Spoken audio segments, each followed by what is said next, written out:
प्रतिमा recording studio Sheikhpura.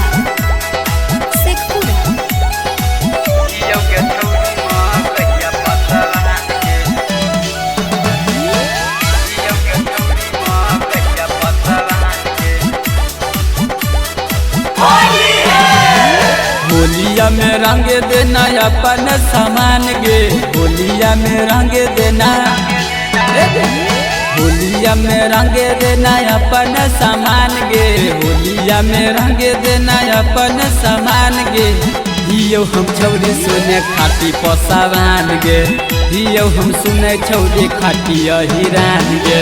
होलिया में रंगा लेना अपन सामान गे, होलिया में रंगा लेना, होलिया में रंगा लेना अपन सामान गे, होलिया में रंगा लेना अपन सामान गे।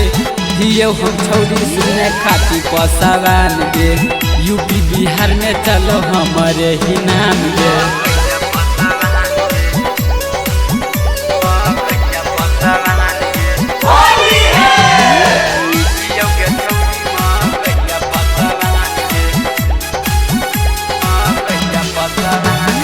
लाल पियर रंग तोरा ऊपर लगाई तब के छौरी तोरा भीतरी बुझाई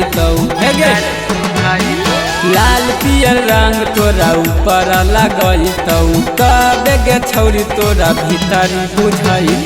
ढोलिया के बीचे बीच करबौ जियान गे, ढोलिया के बीचे बीच करबौ जियान गे। हियो गे छौरी गैया पसावान गे, यूपी बिहार में चलो हमारे ही नाम गे।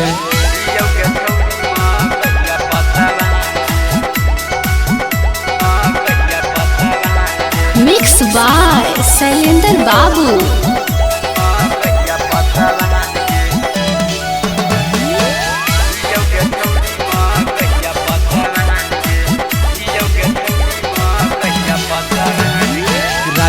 सलेंदरा से लेना लगावाई, सुझत में छौरी तोरा कबानू पाई गेल।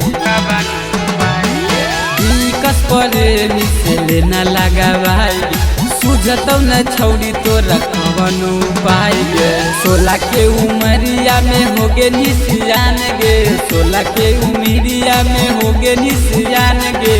हियो हम छौरी सुने खाती पसावान गे, चलो हौसा करो हमारे ही नाम गे।